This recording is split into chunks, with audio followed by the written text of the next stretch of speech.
Okay, so I've been working on a couple new compressor mounts for the Gladiator and the JLs. And I'm trying to spread out and do some other stuff as far as different campers and different vehicles. So I've got a couple of new products on things like that coming soon too. But I wanted to give a quick overview on the new ARB single compressor mount that goes in behind the tail lights. It's a two-piece, so the first piece that comes with it is actually a 1/4-inch thick block. It's got some double-sided tape on it that sits over the studs here. It helps give a stability once the mount is mounted on there, and then also gives a little bit of space getting across. Those studs have a little bit of body metal that's coming over top of them, so I just felt that putting the block in there was a good way to keep everything stable. It's pretty much just a simple little bracket. Right now I've got some of these in stock and they are on the website, 5 or 6 that are in raw aluminum right now, and then I've got a new batch coming that's going to be powder coated.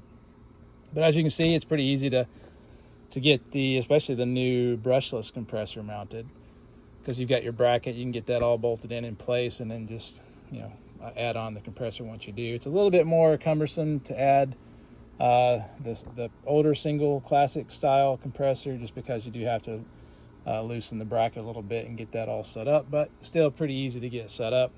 But once you do, what you do need to get the compressor mounted to the bracket before setting it into place. But otherwise, once you do have the compressor on, slide it in, set it up onto the bracket or the studs that are inside, and it'll go in just like that. And your compressor will already be mounted to it, like I said, because it'll be a lot easier to get everything in and bolted in. It does come with some stainless M8 nuts to bolt everything down.